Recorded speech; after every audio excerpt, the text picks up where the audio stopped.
artis Verrell Bramasta resmi bergabung jadi kader Partai Amanat Nasional. Ia disebut akan maju sebagai calon legislatif di daerah pemilihan Jawa Barat pada pemilu 2024. Anak dari Vena Melinda itu akan berfokus pada isu yang berkaitan dengan milenial, Gen Z, hingga para ibu. Kehadiran Verrell ini kembali menambah daftar panjang selebriti di partai besutan Zulkifli Hasan itu. Sebelumnya, beberapa publik figur sudah bergabung di PAN, seperti Eko Patrio, Desi Ratnasari, Denny Cagur, hingga Uya Kuya.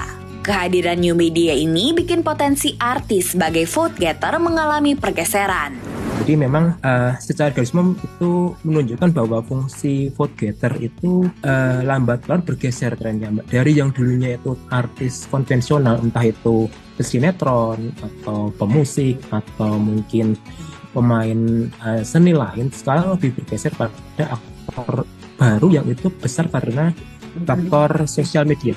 Di PSI, ada Badai X Krispati yang resmi bergabung dengan PSI. Komika Roni Immanuel atau Mongol resmi bergabung jadi caleg PSI. Lepas dari PSI, Rian Ernest memilih bergabung dengan Partai Golkar.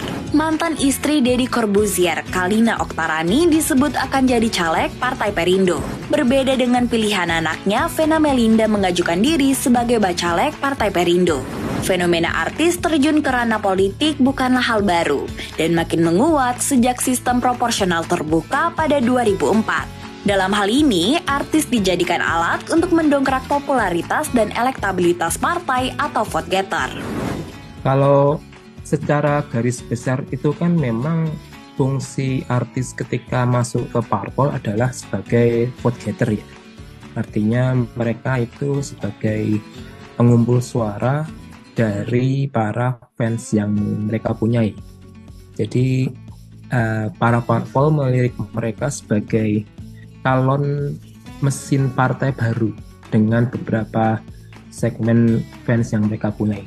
Intensitas tampil di layar televisi itu yang menentukan pula popularitas dari artis itu ketika mereka mau maju di dunia politik, Mbak. Jadi boleh dikatakan bahwa yang selama ini hilir mudik di dunia sinetron atau mungkin yang mereka viral karena isu tertentu atau memang mereka sudah punya fans sendiri, itu lebih banyak peluangnya daripada mereka yang kadang masih 1-2 kali tampil di televisi.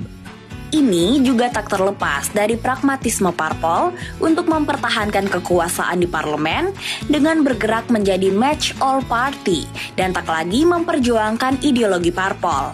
Alasan lainnya untuk mencapai batas minimum parliamentary threshold yakni 4%.